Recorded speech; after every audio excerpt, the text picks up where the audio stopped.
Namo tassa bhagavato arahato samma sambuddhassa. Namo tassa bhagavato arahato samma sambuddhassa. Namo tassa bhagavato arahato samma sambuddhassa. Good morning, everyone.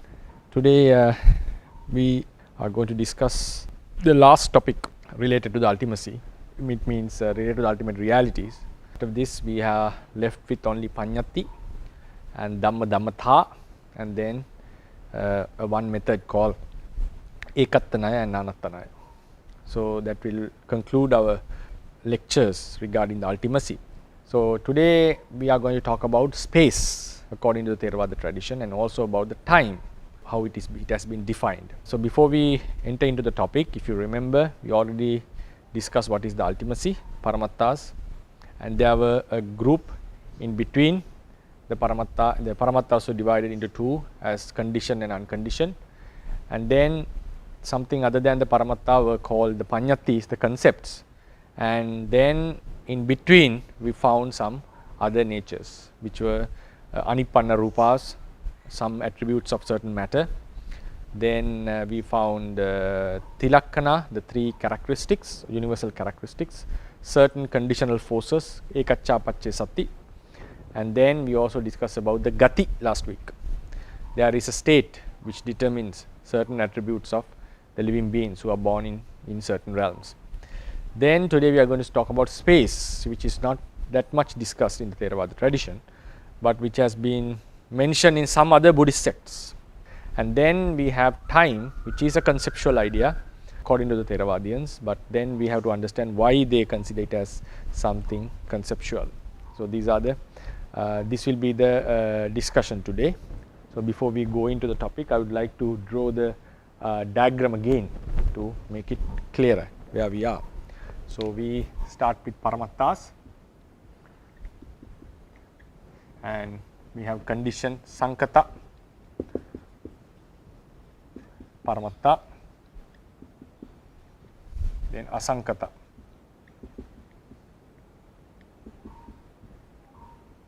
Paramatta. Then under Sankata we have Paramatta Dhammas.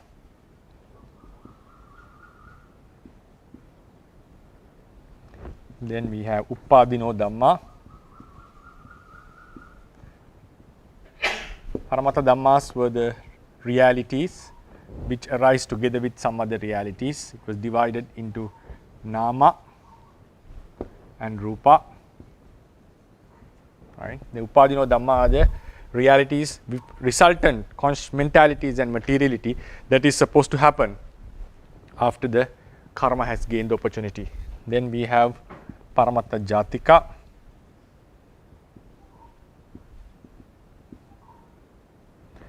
Then we have finally Anuppanna Dhamma.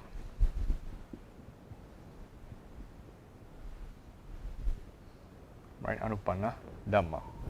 Then in the Asankata Paramatta group, we had 5 unconditioned realities, 5 types of nirvana. I am not going to write it here. Then there were the concepts, Panyati. We have 3 types of Panyati. I will be discussing them next week. Nama Panyati, mainly 2, Atta Panyati. Then something called Saddha Panyati, which I put in a star, because which is not very commonly discussed. Then in between we had some other natures, Anipanna Rupas. These are the certain attributes of the matter which are not ultimate realities. Then Ekaccha Pacce Sati.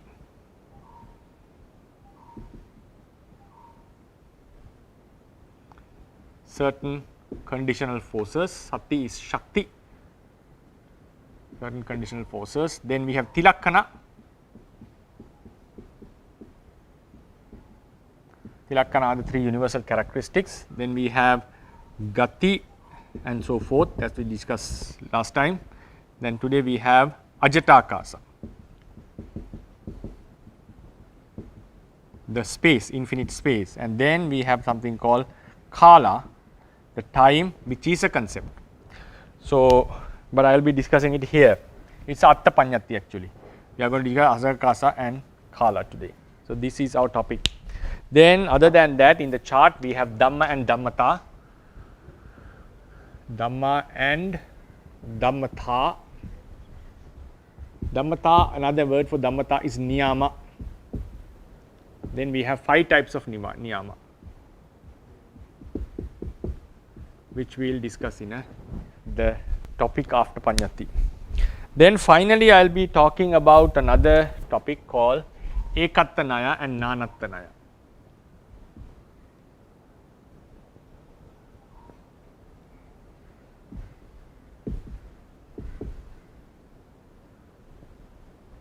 The method of considering group of things as oneness, and things as various things, the diverse method, like that we'll discuss about that, because we sometimes have to take the entire life, all the Namarupas in one life as one thing, one life.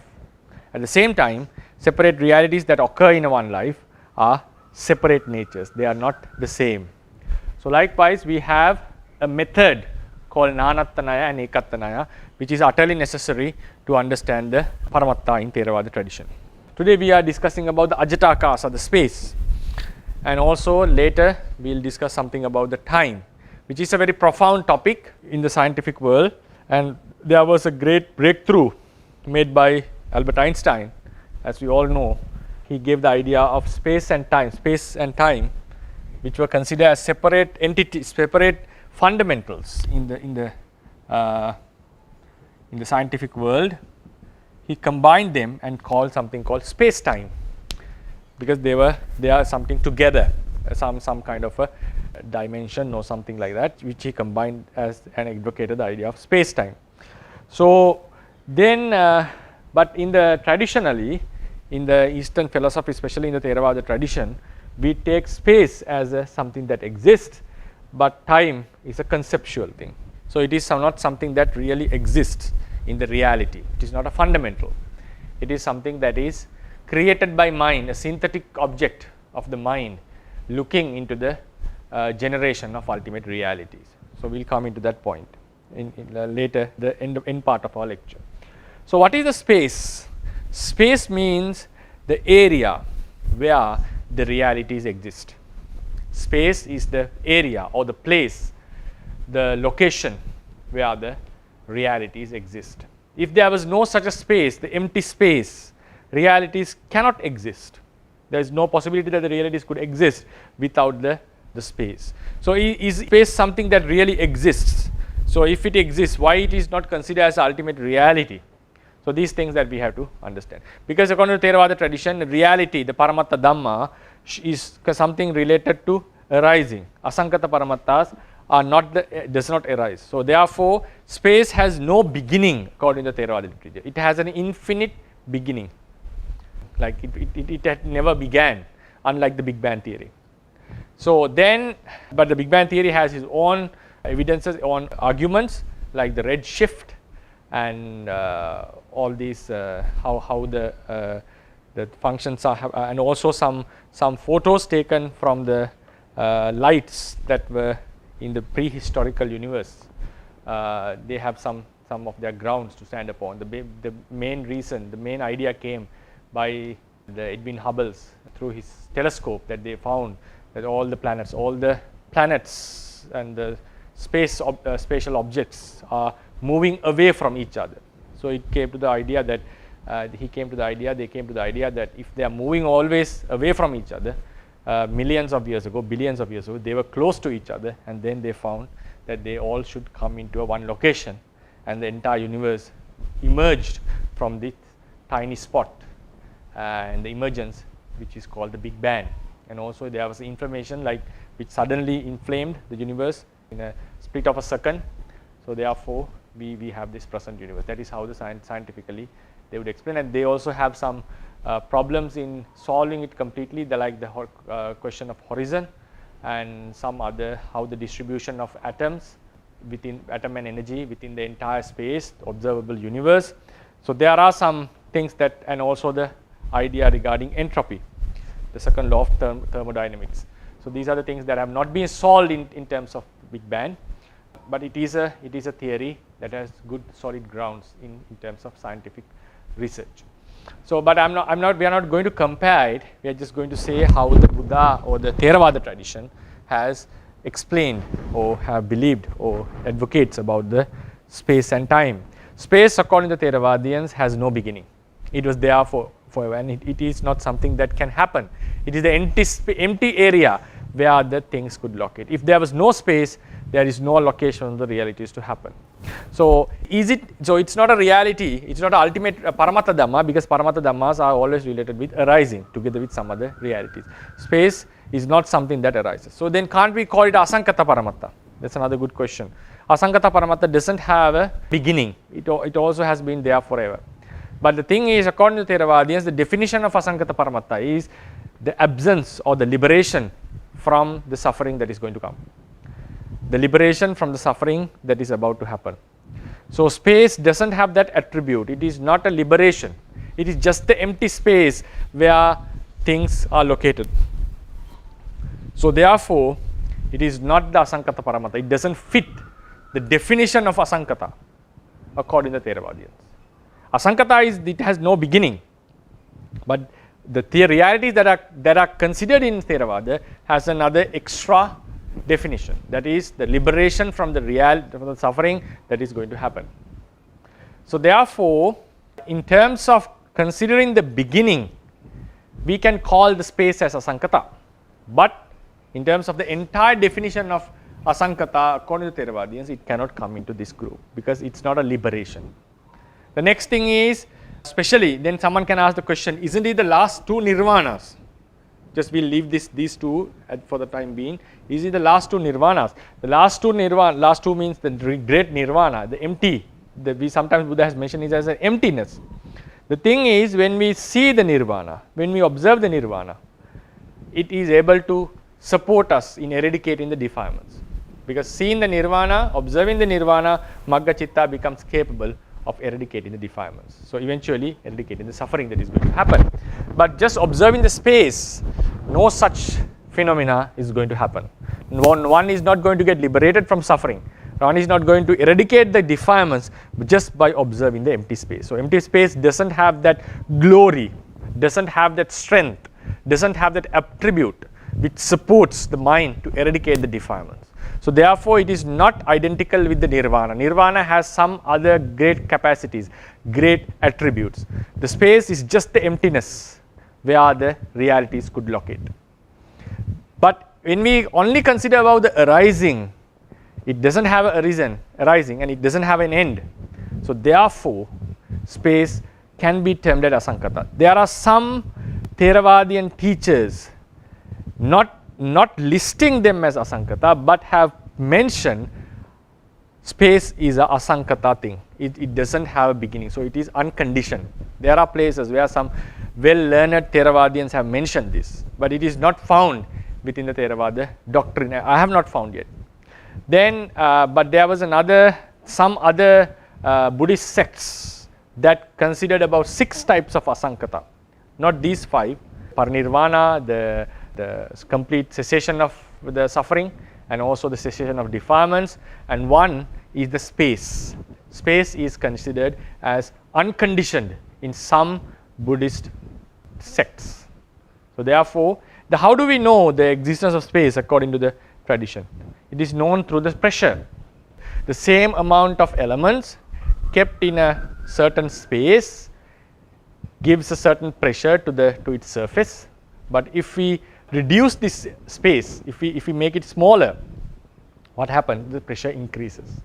So it shows that there is an effect of the space. So space is something that really exists. So earlier the realities, the atoms existed in a certain space. So when we reduce it, so it gave a different pressure to the surface. So therefore, space is something that we can know through our wisdom. So though it is not located in the list of paramattas, it is something that really exists. It should be known with the emptiness, allowing the realities to exist in it. So now we'll go into some practical we will try to locate where the space and time, how Theravadians locate in regard to the idea of space and time. Now we'll explain briefly about time, then we'll go into a longer discussion what it is. Time is considered as a concept in the Theravada tradition. Space is not a concept. It's not something that is synthesized by the mind. It is where we exist. So therefore space exists according to Theravadians. But time is something that we create in our mind, observing the happening or the generation of realities. For instance, according to Theravadians, chitta, all the chittas in the universe have the same speed. They arise and pass away. Then locating, like if you think about the beginning of this chitta and the passing away of this chitta, just observing this incidents, these 4 chittas, we try to create idea, a time, the idea of time A. Then looking into this point and this point of 6 chittas, we create an idea of a time B. So it's relative. We get the happening of chitta. So what has happened according to Theravadian? This is how a Theravadian would look into the idea of concept. So there are 4 chittas. Here is 4 chittas. Here we have 6 chittas.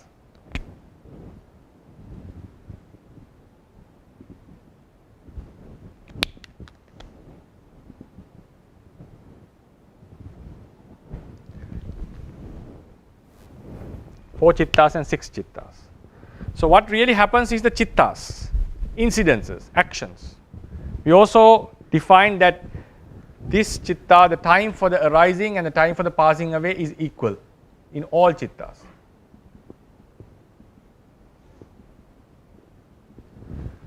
We already defined same, equal. So looking into the happening of 4 chittas and happening of 6 chittas in the ordinary normal proceeding of the mind, if the mind happens to happen, sometimes there are 2 occasions where the mind can be stopped. So sometimes for example, if you are in asanya satta, the mind may stop and it may arise later on. So these are exceptional cases. Also when someone is nirodha samapatti, the attainment of cessation, this kind of phenomenon happens. All the other times chitta happens in the same speed, we call. So now looking into these 2 incidences, we have the idea that it took more time to come into this level than here. So what has happened is only 4 chittas have occurred, 6 chittas have occurred. Looking into this experience, we create in mind a relative idea that this time was longer than this. So time is something that is created. There's a time capsule in our mind. Time capsule doesn't mean it's the ultimate reality. The nature of the mind to create the time. The mind has the ability to create the time. Then, therefore, according to the tradition, now we saw time A is smaller than time B. Why is that? 6 chittas have occurred. So the happening of chitta is what happens. Now someone can ask the question, can't we see a spending of something, the passing away of something? So in the Theravada tradition, Theravada philosophical point of view, what we think is the happening of a chitta. The happening of a chitta. An incident. This is a reality. Knowing an object, the action of knowing an object happens. And it happens now. How do we know that they have the same amount of time? They occur in the same amount of time. So it shows that. Now for instance, if we think, we say they take the same, we normally use the word time, then someone can ask the question, you define the chitta based on time.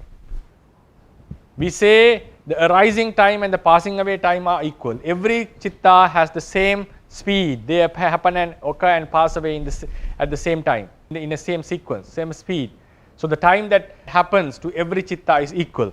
So it shows that our definition about chitta is based on time. So time should be something fundamental, more fundamental, basic fundamental than the chitta. Because if we are defining chitta based on time, and chitta is a reality, time should also be a reality. It's a very, very practical and obvious question. Because if I say every chitta has the same time lifespan, the arising and passing away also has the same lifespan. So we are talking about the time. So how a Theravadian would solve this problem? So how do we know the chittas have the same speed? For instance, if chitta A happens to the person A, if a person A chitta happens to the person B, if the chitta occurs together, for something to happen together, we don't need the time of idea of time, because these two things can be put together into the sky. It can happen at the same time. So therefore, we don't need the definition of time to classify the occurrence, how do you call it, not spontaneously, at the same time, if the occurrence happens in the same time. So the person B's chitta also happens in the same time. What happens? They passes away together. They passes away together. So then we conclude that both the chittas have the same time. So therefore we say each chitta have the same time, means same speed. They occur and pass away at the same speed, at the same time, together we call. Then how do we define that each and every arising and passing have also the same time? So if person A's chitta occurs here and passes away, now to define that, this is the speed of the arising. Speed of the arising stops when it comes to the peak level and it starts to decline. That is measured by the strength of the chitta, not by time. The strength of the chitta increases and then suddenly it drops down. So where the place where the increasing stops, actually it should happen in this way. The strength, the diagram of strength should be in this manner, right, in this manner. And also it should be like the dropping down happens more faster, but the time we take the same. Even though the slope is much larger, the timing happens the same time. So how do we define that they have the same time? So if the person A's chitta occurred and when its growth stops, when it growth means not the growing of the chitta as a reality, the strength, the growing of the strength stops.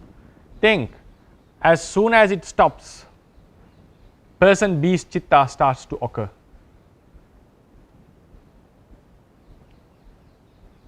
Then what happens? As soon as the same time it passes away, completely vanishes, the time B's chitta growth stops. The growth of the time person B's chitta, not time, person B's chitta stops here. So therefore, this time and this time are equal. And when we have an equal time for the entire chitta, we can conclude that this time and this time are equal, right? So we come into with that formula. If the entire chitta has the same lifespan, and if the arising of a chitta, the stop of the growth of the arising, and is equal to the time it takes to completely vanishes. If these occurrences happen together, we don't need an extra time to define this equality. We don't need to define that equality. So therefore, even though we use the word time to define the chitta, time is not necessarily to be fundamental according to the tradition.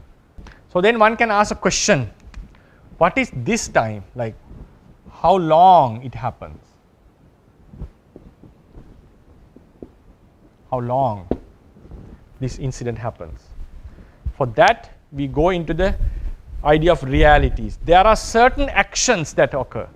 Chitta is one action. That action has already been, the nature of that action has already been predetermined by the nature, law, determined by the law. So therefore, Theravadians, one can ask a question, how many sections then can you divide in this action? How many sections, sub-parts, sub-moments that can you divide? The Theravadians do not go into that kind of analysis. This normally, practically, it's a one mind moment, but based on the strength of the mind moment, we define at 2 subsections. Some would say 3, some would say 2. I would go with the 2 idea, much easier to explain. So one subsect of this act, we don't go into further division. If someone asks the question, how long this takes, what is that time period that passes, we normally define it, it's a one occurrence, one action, a certain happening. There is no way to subsect this happening.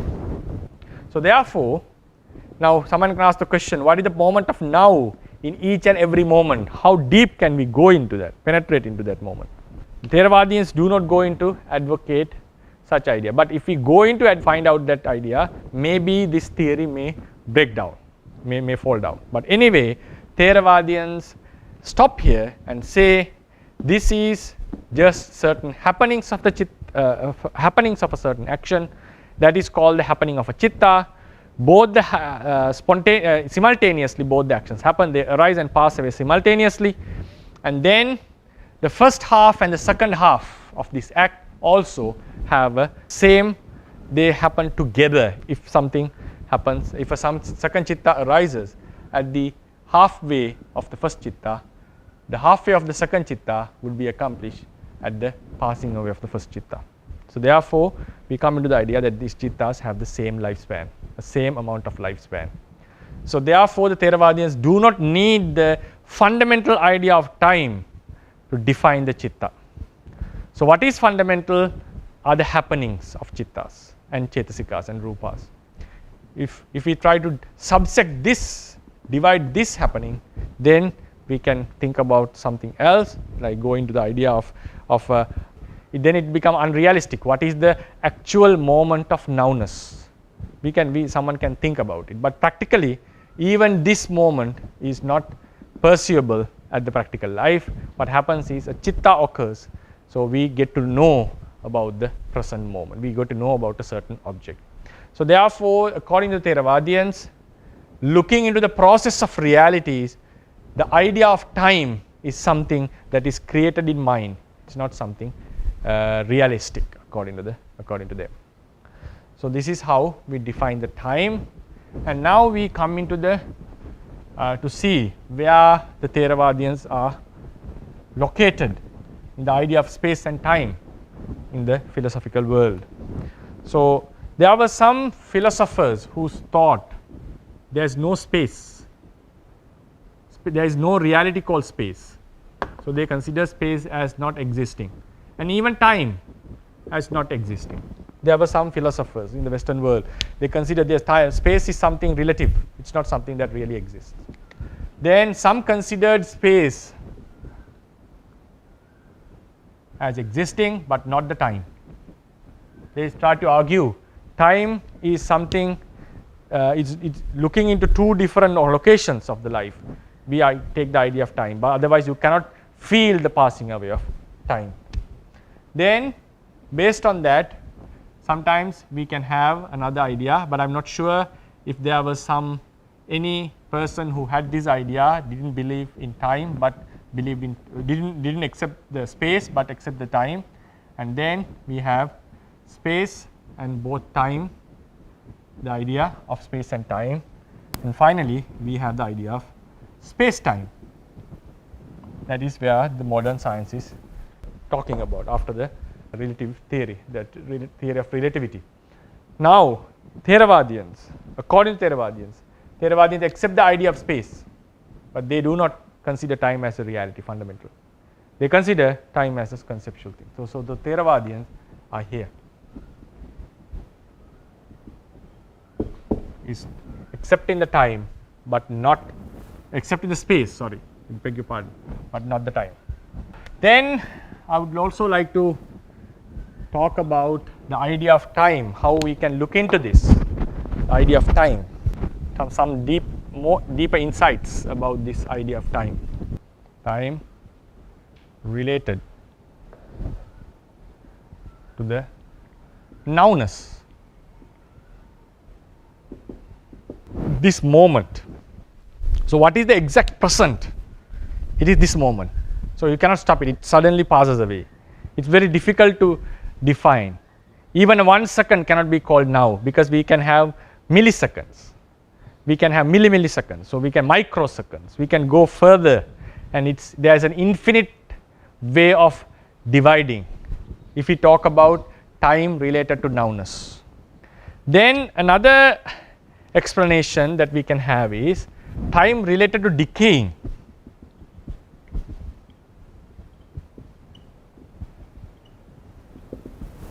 Decaying. Time related to decaying.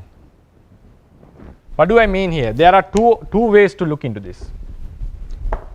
We'll think about the entire body of a living being. A human body and a divine body. Human life or divine life.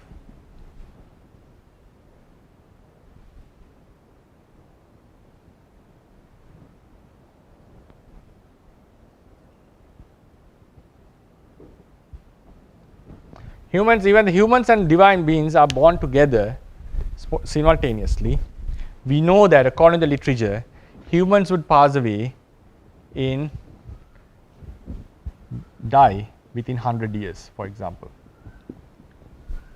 But it is said the divine beings could last for millions of years. The lowest divine realm, one's body can start for 9 million years. So it shows that the decaying speed in the divine realm, when we take one body as a one thing, body is composed with various kinds of rupa. But if we consider it as a one thing, the process of decaying happens slowly in the divine realm. And it's also quite different, the process of decaying, because as said in the literature, divine beings, hair doesn't grow gray or the skin doesn't get into wrinkles. So it's a different process, but still they die one day. So the decaying happens in a slower speed when compared to a body, but it is different for the humans. And this relative decaying can be also found in the animal realm. We know the turtles can live for hundreds of years. Some sharks could live for 500 years, as some suggest, that some researchers hypothesize that there are sharks that have lived for hundreds of years. So therefore, the time related to decaying is quite relative when we consider it as a one body. We are not talking about a one reality, we are talking about a one body. So this relativeness in decaying can be seen in the human realm and the divine realm, and also in between the animal realms. And also within the human realm, some people's bodies get decay faster than others, and there are some sicknesses that some people would die within few years, getting completely old. There is a sickness called like that. So therefore, this decaying, time related to decaying, when we consider it as for the body and for an entire life, it is something relative.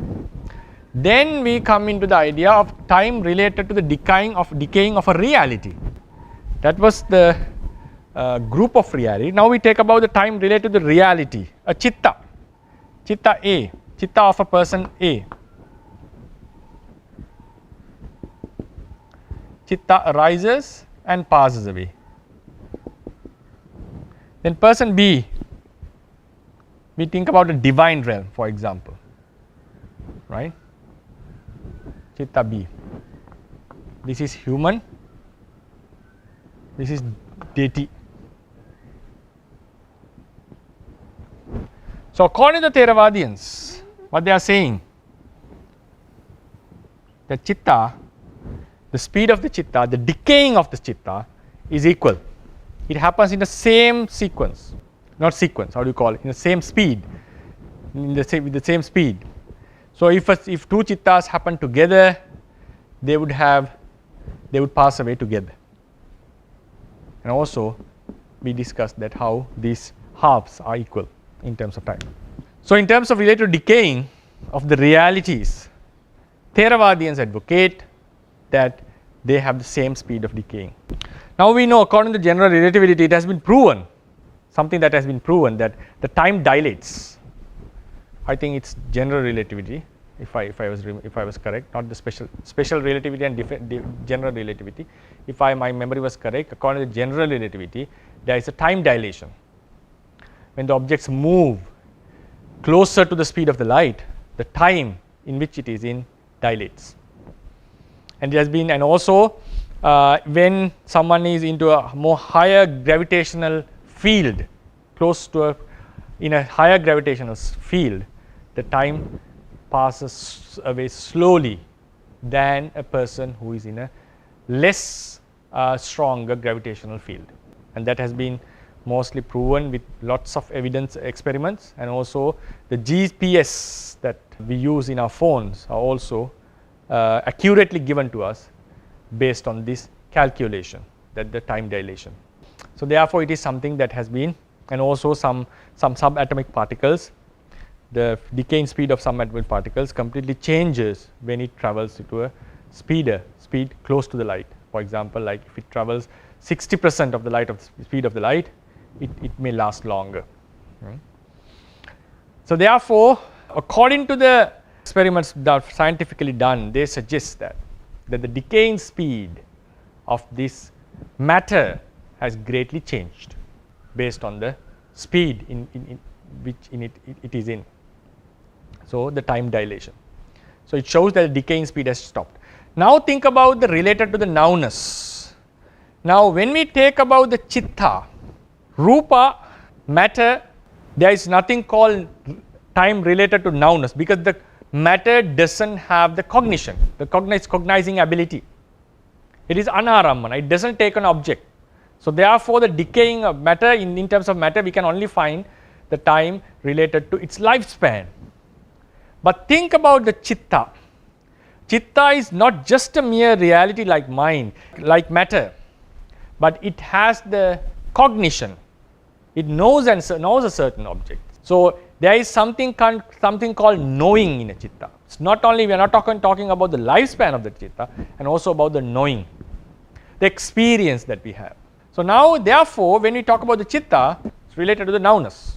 So now think about a person, according to the general relativity, some person is traveling in the speed of the light, close to the speed of the light, and someone is located unmoving.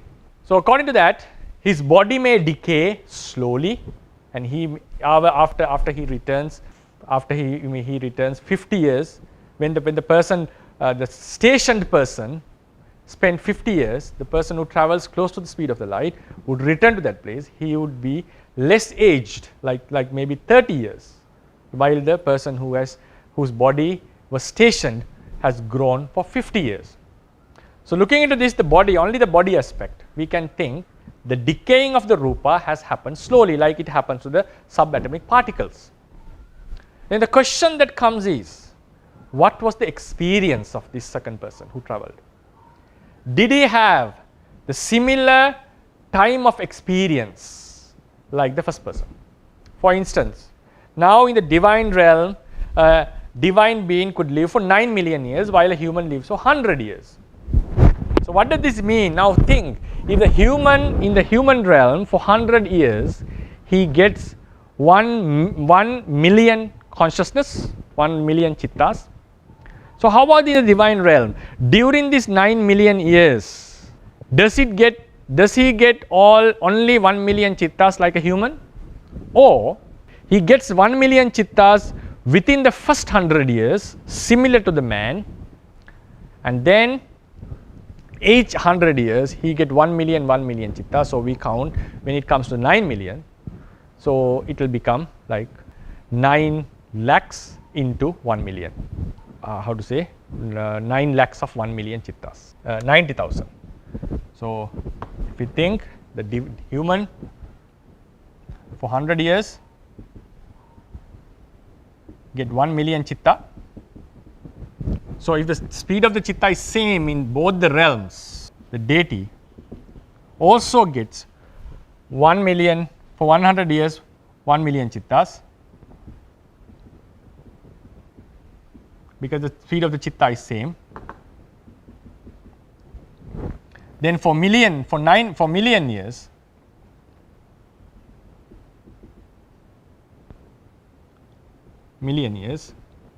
he would get, because it was for 100 years, or if you think about 1 year, for example, 1 year 1 million, for 100 years he may get, for example, if you change the formula, this kind of chittas for 1 year. Then for 100 years he may get, then for 9 million he may get 9 into 1 million, right. So, if we consider the speed of the chitta is same, the number of chittas which occurred in these two life are different. So, according to the relativity, if we take it as relativity, while the human spend 100 years and this amount of chittas occur, if the time dilation happens and if the speed of the chitta reduces, what happens? For us it's 9 million years, but for him still he has passed 100 years, for instance. So, if that is the case, then the number of chittas would reduce in the divine realm. But this is not how the literature has explained. When we look into that, it has not explicitly mentioned that. When we read the commentaries, when we read the literature, what we found is the speed of the chittas would be the same, but then therefore the number of chittas they have in that entire life is same. So, because for 1 year we may get x number of chittas, for the divine being during the same year they would get the x number of chittas. But thing is, it is mentioned in the Buddhist text, Buddha has mentioned 1 divine day is equal to 50 years of human life. So, now what does this mean? Does it mean that human, for example, 1 day of human, x number of chittas, so 1 day of human, then 1 year of human, x into 365, then 50 years of human, x into 365 into 50. So, this is the number of chittas in 1 day and 50 years. So, what does this formula say? 1 divine day is 50 years of human life. The first thing is, so they get the same number of chittas. It means in the divine realm you get same number of chittas as 50 years of human realm. Or otherwise, the second way we can think, x, the divine realm, 1 divine day would get x number of chittas, like the humans would get x number of chittas in a 1 day. So, then it is relative, because humans get 1 day x number of chittas.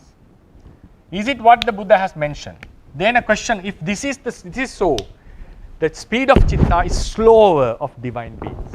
If that is speed of chitta is slower in divine beings, then it contradicts with the literature, because Sakka has conversed with the Buddha. He has discussed the Dhamma with the Buddha. So, if the speed of the chitta is greatly slower of the divine being, how could he converse with the Buddha? Then someone can argue it only happens when he comes to the human gravitational field. So, it's different in the divine realm. But I don't think so, because sometimes even the Sakka has observed what is happening in the human realm from the divine realm. So, therefore, we don't go into the second theory. We don't say that the number of x chittas in the human realm, the number is same for 1 divine day. No, 1 divine day is equal to 50 human years. So, therefore, the number of chittas in the human realm for 50 years is equal to the number of chittas for a divine being in 1 day. So, this relativity is only for the naming of the day and the years, not for the speed of the chitta. But when we think about the idea of relativity, it says that when someone has traveled to the similar to the speed of the light, when he returns, while the man who was stationed is 50 years, the person, not exactly the speed of the light, then the time stops, according to the theory, close to the speed of the light. When he returns, he has only aged for 30 years. So what theory is, now the question is, based on this scientific theory, has he had the same number of chittas during his travel? Okay, we can imagine that the body has not decayed like it happens to subatomic particles. What about the number of chittas? So if we take one chitta as a one experience, while the person who has stationed got 50 into x number of experiences, if we say x is the number of experiences in one day, for example, so x into 365 into 50 is the experience the person who stationed had. So did the person who traveled, now this is the question, I think I'll draw it. Now person who stationed, the number of chittas he had was x number of experiences. If this is the number of experiences in one day, this is how much he would get in 350. The person who traveled the speed of the light and returned here, so he has aged only 50 years. This person has aged only 30 years. So what is the number of chittas? Now the body, decaying of the body is okay, because we know that the subatomic particles decay slowly when it travels faster. So it is obvious that we can imagine or think about this incident. So now what about the experience? Now 50 years to the body. How about the experience? Did he have, how much of experiences he had? So we have y, number of experiences per day, for example 365 into 30. If we take it y, the day of experiences per day is y. So are they equal or are they not equal? This is the question that one has to think. The moment experience, the moment of now while traveling, according to the theory of relativity, is it the same? I hope you got the idea. So what I'll repeat it again because it was something complicated. A person who is stationed while he has aged 50 years, according to the theory of relativity, he travels with the speed of close to the speed of light, has aged only 30 years. Okay, that's about the rupa. What about his experience that he had? Did he have a similar time of experience, a number of experiences as a person who was living for 50 years? Because according to this question comes in the Theravada perspective, because scientifically I don't think we define it in mind moments. We define it mostly based on the time.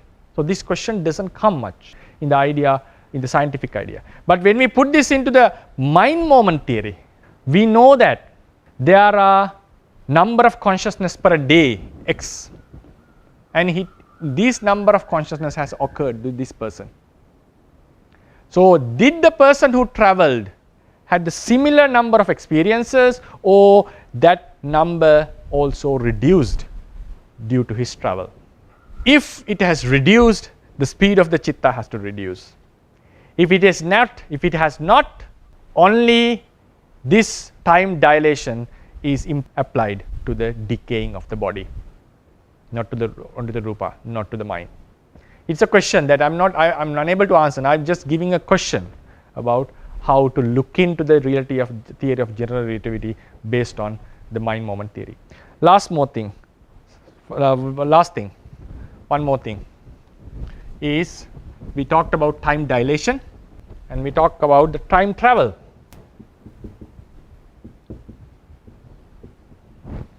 We talk about the time travel. We normally know time has a one direction. Space has 3 dimensions. We can go either this way or that way, for the completely opposite ways, or up and down, front and back, left and right, and up and down. But space, even we go to the left, we can still come back, come to the right. Even we go forward, we can come backwards. But time has no return. It's just moving one way. It's from past to future. So normally, because the theory of causality prohibits the returning of time, normally the greatest obstacle for the time travel is, like for example, if two parents come together, the third child is born. So if we travel through the time, and if some parent was killed, what happens to this child? This is the very basic argument made by Western philosophers for the time, against the time travel. It contradicts with the theory of causality, right? So this is the very basic argument they have. There can be counter answers for this. I'm not saying this has been proven, this has been debunked. This is the greatest obstacle that they face talking about time travel. Now think about in Theravada perspective. Is it possible? The time travel, is it possible? The question, consciousness arises and passes away. This is one experience.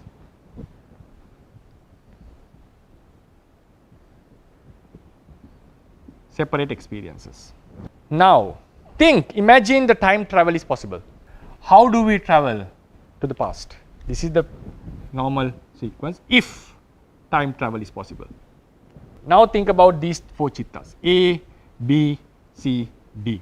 Now think we go back for 5 minutes and live in the moment that has already we have spent. Now how do we travel through the time? How could we revise this? Are we jumping from D to C, or do we have to go like that? For the how it has gone forth is from the chitta has strengthened and passed away, and then it has strengthened and passed away. These are one experiences. So if we travel through time, so think that we came into this moment, this experience. So are we getting this experience in this way or this way? If the time travel is reversing the incident, how do we revise it? For example, I was standing here. So suddenly, if I travel through time, I'll be here again. So one may think that how did I travel? That my leg had to, all the actions I did has to be reversed. That's how we rewind in a videotape. But think about the consciousness. So when we travel through time from chitta D to C, do we travel suddenly from here to here and then come from here? Or do we need to travel like this? Like passing away consciousness, suddenly come into strength, and then it comes into the arising. So shouldn't it be a completely reversing process, rewinding process? So therefore, there are problems with time travel in terms of the consciousness theory, as the Theravadians advocate. So Theravadians do not appreciate the idea of time travel. So according to the Buddha, yadati tang pahinantang, what has happened has completely passed away. It's no more. You cannot revise. You cannot bring back the past. You cannot arouse the same chitta that has already passed away. There was a Buddhist sect called the Sarvastivadins, not the Theravadians, Sarvastivadins, who advocated that the realities in the past do exist even at this moment. Realities that will occur in the future also do exist in this moment. According to them, they are not talking about time travel. The past realities, the present realities, and future realities, they exist in a different form. They also exist in a different form. Only the present moment they get manifest as a reality. So this was called Sarvastivadin, Sarvasti.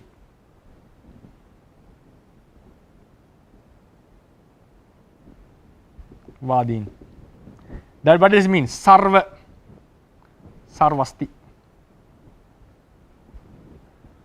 Sarva is all. Sab, asti, exist in Sanskrit. In Sinhala is also Sarva asti. Sarva astivadins who advocated that past, present, and future all exist. All exist even at this moment. Their argument was that is why we can know the past, because the past exists in a certain manner. That's why we can know the future. But the Theravadians said Past is past, future is future. Both have not occurred. Only the present moment exists. It is an ability of the chitta. It is a capacity of the chitta to know something that has already passed.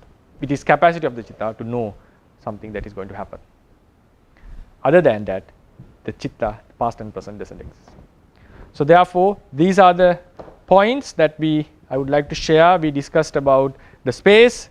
Space is considered as existing, but it is not considered as a paramattha dhamma, but it has the attributes of unconditioned qualities, the asankata paramatta, asankata realities, unconditioned realities, but it is not the nirvana that have been discussed in the Theravada tradition. So we normally don't discuss about it in detail, the space, but sometimes some teachers have mentioned it as something unconditioned because it doesn't have an arising.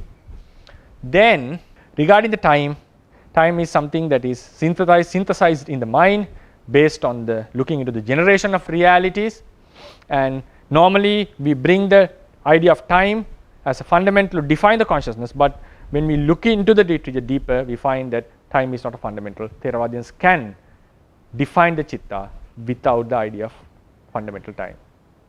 Then, so it's according to Theravada, it's a concept. Then we talked about the relativity, and also the Theravadians explained existing of space, no time. Then we talked about the relativity of time, how the divine realm and the human realm, the decaying process happens slowly, but the speed of the consciousness is the same. And then we brought the question of time dilation. So how the nowness has to be explained. When we combine these two theories of the general relativity with the consciousness theory, so decaying has lessened, that is obvious, that has been proven. So but still, what about the experience in the consciousness that we have to think further? And then about the time travel, why the Theravadians do not advocate the time travel, because if you want to reverse the process, it should be, if it is a perfect reversing, it has to be the consciousness which passed away became strengthened and then again lessened, and then comes to the night consciousness. It should not be from jumping from consciousness to another consciousness. But normally when we rewind a videotape, it goes from clip to clip. It goes from clip to clip. So then then we have to travel from conscious to consciousness. From here, we travel to the beginning of the C consciousness or beginning of D consciousness suddenly. Not in this process. We have to travel like this if time travel is possible according to Theravada tradition. Because it's unlikely that the process completely revises. Then about the past, present, future existence, about the Sarvastivadins and how the Theravadins advocate. So therefore, time travel is not possible according to Theravadians. Theravadians consider past has completely vanished and future has not yet come. Yeah. So this will be the points that I would like to discuss in the lecture, which was something little advanced, and I hope you got the idea, and I'll open the forum for the Q&A session. Hi Bhante, I have one question. Have you found anywhere in the literature where one divine day is defined? Bhante, what does it mean by one divine day? It's a very good question. Why Buddha mentioned in the sutta to Visakha, the lady Visakha. You can find, if my memory was correct, Uposatha Sutta, and also you can find it in the Vibhanga, Dhammahade Vibhanga, and also mentioned in a sutta preached to Visakha, the lady Visakha. He mentioned one divine day is 50 years of human life. So this idea of relativity suggests, is he talking about there can be two ideas like number of chittas or the speed of the decaying of the matter. So it has not been clearly mentioned. It has not been clearly mentioned. Only what has been mentioned is one divine day in the Chaturmaharajika is 50 years of human life. One divine day in the Tavatinsa is 100 years of human life. But it has not been clearly mentioned is the number of consciousness happening in one divine day is equal to the 100 years in human life. But it seems that is the idea. Otherwise, there will be a huge lag in the speed of the consciousness, and divine beings will be unable to cope with us as we do together with us. Right. So I guess my question is, for example, like you say, if we define one day in the a human being realm, that is maybe based on the rising and the rising of the sun, right? This is one day. So what does it mean by one day? Why is it called one day in yeah, that's realm? the why is that I haven't found any information on that. Sorry. I see. Yeah, I think it's based on the human realm. That's how the Buddha has divided. There's no day and night in the divine realm. We haven't seen that it fell night in the divine realm, so though the devas slept. No, there's no such a thing. But they do sleep. They do sleep, but I'm not sure how the process happens. Okay, thank you. Okay, sorry. Sir, actually, I don't know whether I missed some of the parts of the lecture. The first of all, what is the you I think mentioned as an example, if you travel, if you do time travel, does it mean that the time will be less or something? I didn't understand. You said okay, so one person travels 50 days or 50 years, and then when he comes back, it will be 30 years, something like that. Is that right? No, that is if he travels to close to the speed of the light. Now, for example, it has been proven that the subatomic particles have a certain lifespan, but when you accelerate it, its lifespan expands. It can last for longer. So that is the theory of relativity. So I am not saying it's correct or wrong. It is something. In fact, it is something that has been proven. So, but I don't think it has been tested in terms of humans. So according to that theory, if we take that theory as a fact, so if it travels closer to the speed of the light, not exactly the speed of the light, closer to the speed of the light, 5, right? Yeah, per meters per hour, meters per second, closer, then his body would decay slowly. So then that's why I get the example. Imagine while a station person is 50 years, the traveling person is 30 years. So the body decaying, okay, we may be able to prove it with experiments, but how about his consciousness? How much of experiences that he had? So, but actually, is it really relevant to us or to the Buddhist teachings? Because it's something that has been proven, the time dilation. You cannot ignore it, because the GPS is also based on time dilation. If there was the formula has been used, it is something that we cannot ignore while we are living in this world. That's why I brought this issue, because when we talk about the neutrino clocks, atomic clocks, they have already tested it, and we do take the benefits out of this theory of time dilation. If the time dilation theory was not applied, the GPS would change dramatically, and we will unable to be taken the exact location. So our GPS has been now, the satellites, when they give us the information, the number they get has to be refined by the time dilation theory. Then they give us the information. Only then we get the accurate information. But that is again that is according to the theories that we know now. It can even change. The theory can be changed, the suggestion can be changed, but the implementation has been already applied. It's like it's something that has been practically used. Like for example, the functioning of the plane, the mechanism of the plane, it has something been proven. It's a fact that we can fly. It doesn't change even how much science changed. The fact that we can fly is a true. So likewise, we can get the accurate GPS. It's a fact, and it has been given to us, letting the information through this time dilation formula. So it's also something that has been utilized in the technical world. So I don't think these things they can improve, or they can bring another theory to explain what has happened. But they have every 2 minutes they are sending one beam of subatomic particles in a certain lab every 2 minutes, and they test it each and every time for many years, for thousands of hundreds thousands of times. They have the evidences that the subatomic particle which travels close to the speed of light lives longer than a stationed subatomic particle. Maybe the theory may change, how they explain may change, but the fact that it decays slowly is found as a fact.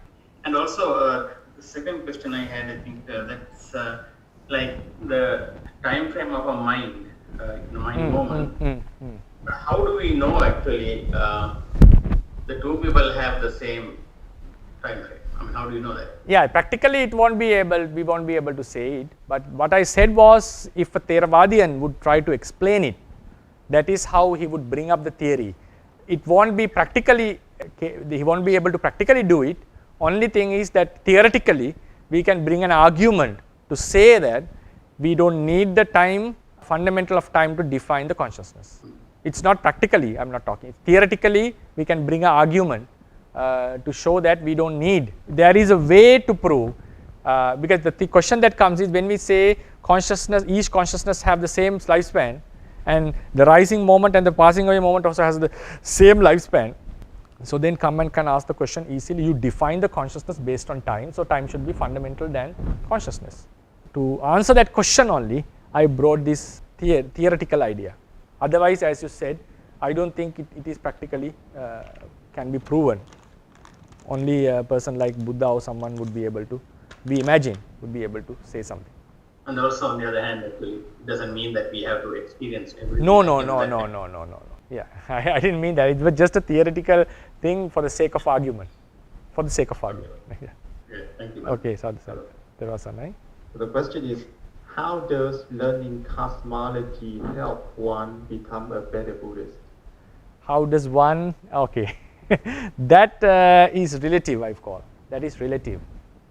Like Buddha himself has mentioned some of the cosmological things in the teachings. How an earthquake can happen, what is an moon eclipse, how many types of lions are there, 4 types of lions. So he has mentioned the cosmology in some sutras. So my personal view is, it may not be relevant to some Buddhists, but for some it may be, because we cannot know the temperaments of different characters. For some the faith is necessity, for some the inquiry is necessity, for some the effort is necessity, some the motivation is necessary. So for example, just explaining the cosmology, seeing the diversity, one could have lots of urgency. Now knowing that cosmology has no ends and there will be infinite number of beings and the number is never going to end. Knowing that, we understand how tiny we are in this entire universe, and we feel how insignificant our work is compared to the entire universe. There will be, according to the Buddhist theory, there are humans living in other universes and doing the similar kind of things, having the kingship, having ruling the country, sometimes the universal monarchs maybe. So maybe there are universal monarchs. Some books say there cannot be, but anyway, so there are great kings. So then we find how insignificant we are compared to the entire universe, and then we get the urgency. So I once had such an urgency. So it depends on the character, I think. It depends on the character. So for some it may not be that much relevant, for some it may be relevant. So when we talk about entire literature, a philosophy, it's our duty to discuss all what has been mentioned. And that was the greatness of the Buddha. He didn't only focus on the intellectual or spiritual practice. He also advocated such other things like the cosmology and the lifespan of the divine realm, the lifespan of the hell to arouse the urgency. And also the Moggallana was trying to travel to find out the end of the universe. And there are certain things, and likewise. So we cannot say the range of the Savakas so huge. So there may be Savakas that can have. Now seeing the diversity of the animal realm, Buddha has mentioned there are 4 types of lions. So then one can ask the question, what is the purpose of knowing 4 types of lions? So what I see is, seeing the diversity of the animal realm is a path to have the urgency depending on the person.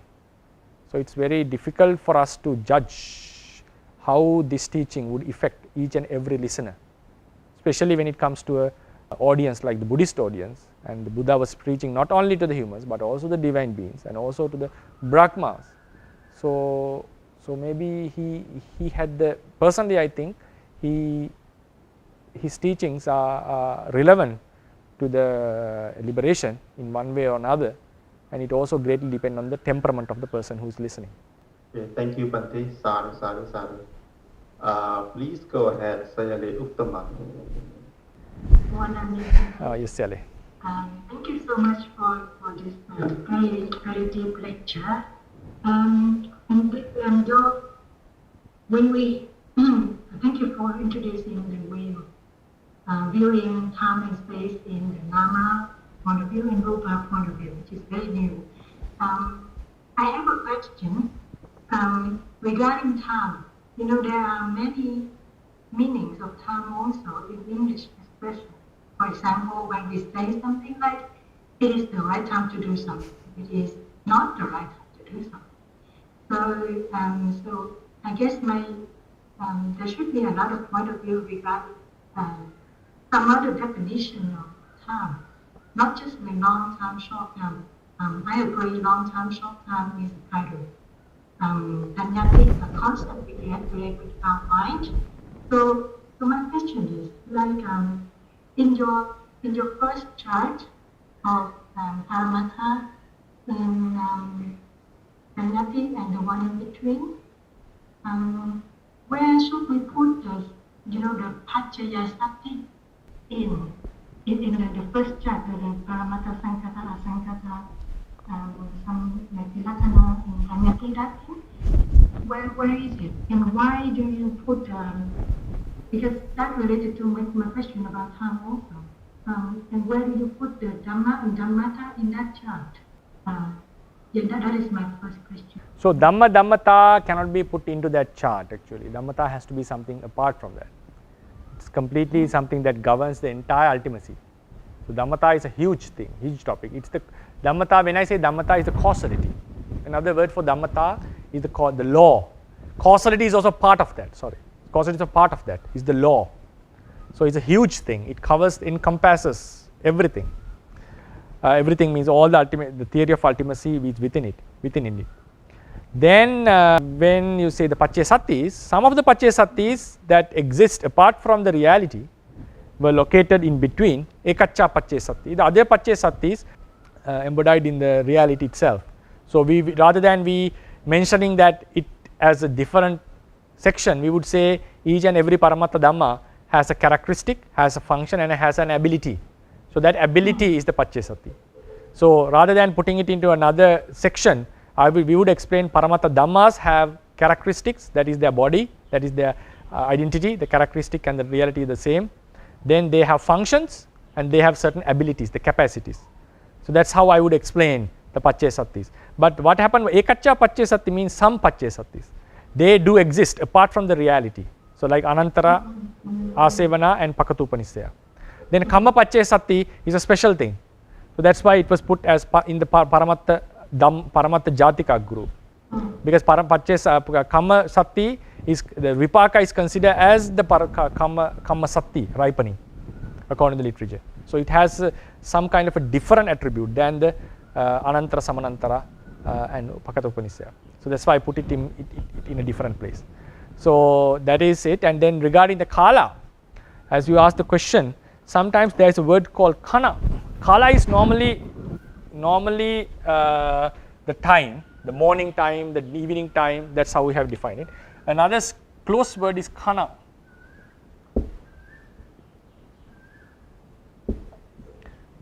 Kana is the occasion, which is also similar to the time.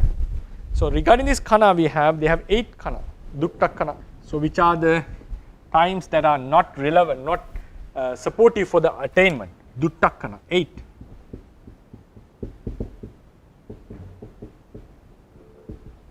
Born in the hells, born as Petas, animals, born in the Arupa realm, Asanya Satta, born as a Michaditti person, like a strong Michaditti person, and born in an area where the Buddhas cannot be found, and also born during when a Buddha's Dhamma is not prevailing, and also far away districts, right? So these are 8 Dutta. Ninth one is what we are experiencing now. We have the Buddha's teachings, we are born as humans, we have that, we are not following the wrong views strong wrong views, and we have the opportunity to listen to Dhamma and so forth. We are in the 9th Kana. So the 8 Kanas are not supportive for the enlightenment of the Savakas. Out of the 8, when someone is freed from hells, woeful realms, the Brahma realms, the Asankata and Arupa realm, and born as a human being, even the Buddha's dhamma is not prevailing. Two types of beings could attain the liberation, that is Pacceka Buddhas and Samma Sambuddhas. For the Savakas, we have to be freed from all 8, and we have to be in the ninth khana. So that is something related to the khana. It is also something kind of a kala. So we can call Buddhuppada kala and so forth. The word kala may have some other meanings, but this is for khana actually, but you can apply it for kala as well. But short time, long time is mostly what we consider. And when we come into the grammatical point of view, we have Pachuppanna kala, we have Atita kala and so forth. There is a theory in the grammatically, kaloti kriya. Action itself is the kala. Sometimes the past action, the present action, the future action is the kala. So kaloti karo, kaloti karo. Karo is kriya, the action itself. Ra become la, la become ra, ra become la. Yeah. So that is in terms of grammar. But in terms of Abhidhamma, it's considered as a concept. So how do we define the kala in the Nirodha Samapatti time? Based on the conscious process of another being. Like while a person had 100 consciousness, during that time Arahant was in the Nirodha Samapatti. So we could call the time of 100 consciousness, he was in the attainment or cessation. So likewise we are able to define the time.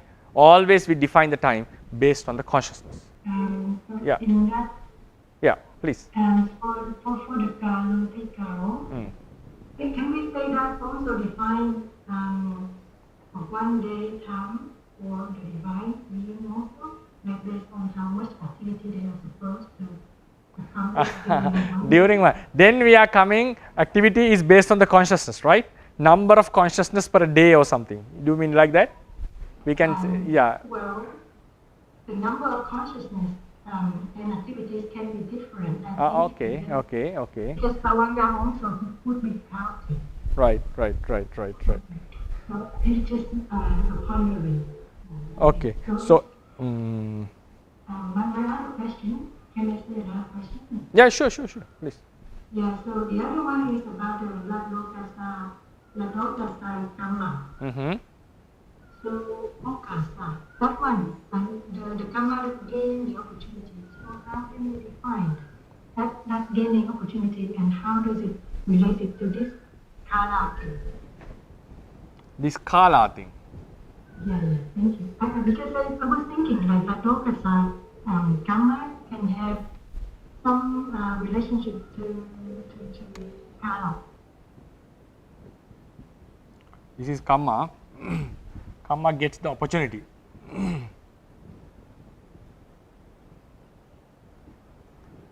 Karma gets the opportunity. So it is supposed to happen one time. So therefore, for example, if this is the time, now it has gained the opportunity. Gaining the opportunity means it has become activated to give a result. So it's something that while a certain consciousness is present, a karma gets the opportunity. So it's always related to the time, because time is based on the consciousness process.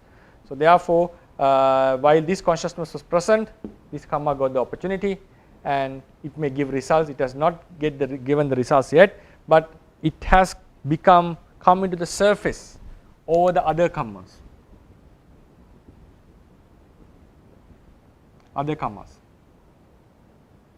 So while other karmas are here, this karma has come into the surface, means it has gained the opportunity to give a result. So likewise, it has come forward.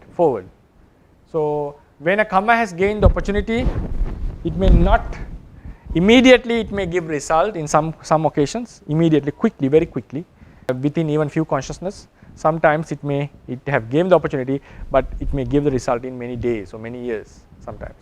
So like what happens now, if someone does any of the 5 heinous deeds, at the moment he accomplished that deed, that karma gets the opportunity, and that karma which has gained the opportunity cannot be prevented by any means.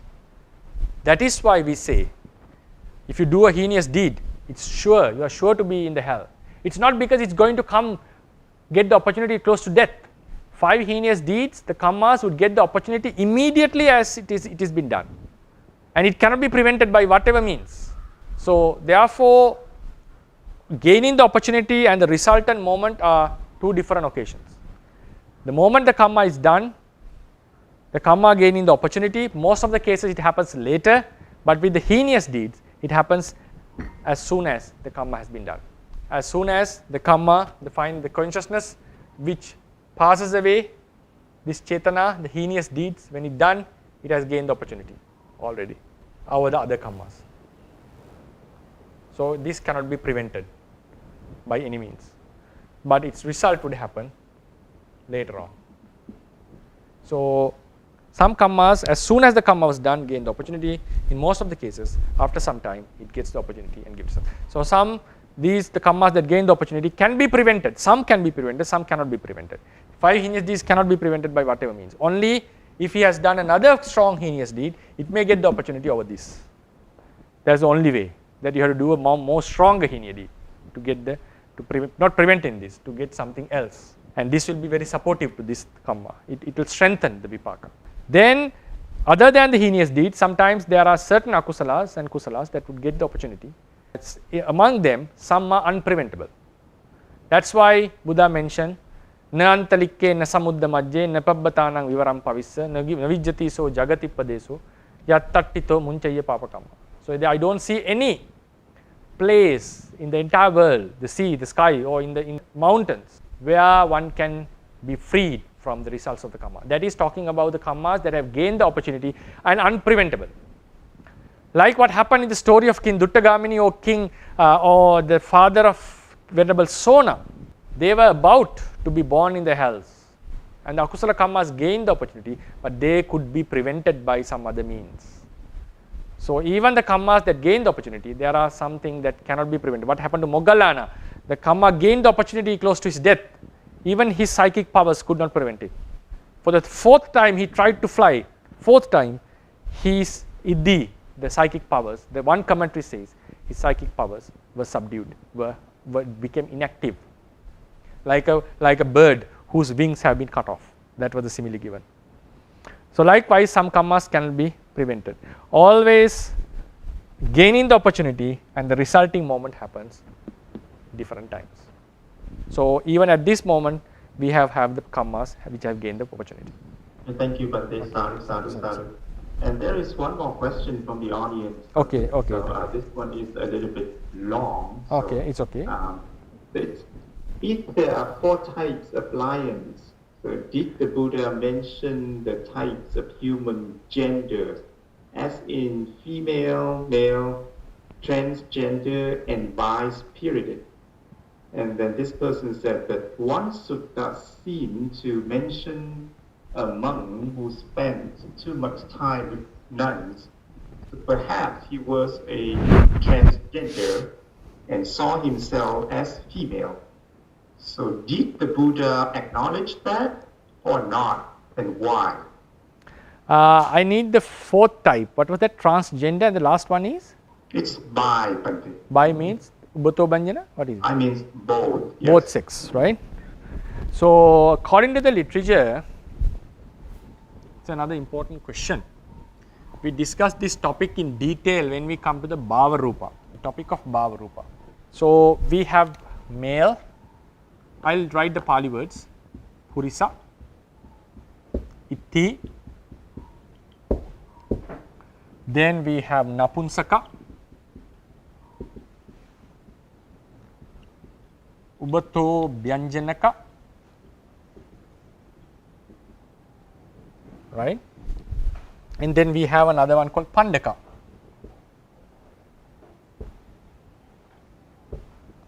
These are the things that we can find in the Buddha's teachings. So Purisa is a male, Itti is a female, Napunsaka is neither male, no female. Ubato Byanjanaka have both the sex organ.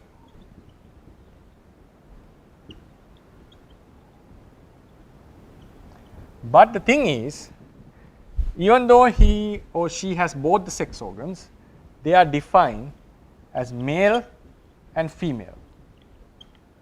It is mentioned a female Ubato Vyanjanaka is capable of making others pregnant and also making themselves pregnant, can get pregnant. Male Ubato Vyanjanakas can make the others pregnant but not make, he cannot get pregnant.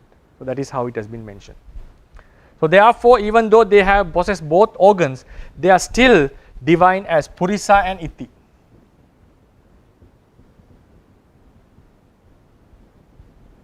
But the Napunsaka one doesn't have any male or female organ. So therefore, he can be considered as the third gender, but we normally have these 1 and 2 genders. Napunsaka is the one who doesn't have a gender. And when this one is either is as a gender, but he has both the sex organs. Pandaka is a person, there are 5 types of Pandaka. One is Napunsaka is also included as a Pandaka. Some have some extreme sexual desires. And also the male whose testicles have been removed also considered as a Pandaka in the literature. So it's a different topic. It's nothing much referred to the gender. It's a special person, special means person who has high sexual desires.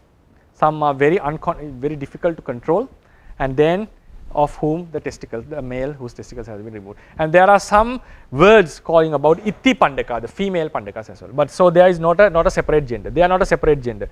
Only thing we can find is 2 genders, and this is as another gender. Then we talk about transgender. Transgender is male becoming a female, female becoming a male, and it has happened during Buddha's time. One monk suddenly became a female and a nun became a male, and Buddha acknowledged it and acknowledged what has happened.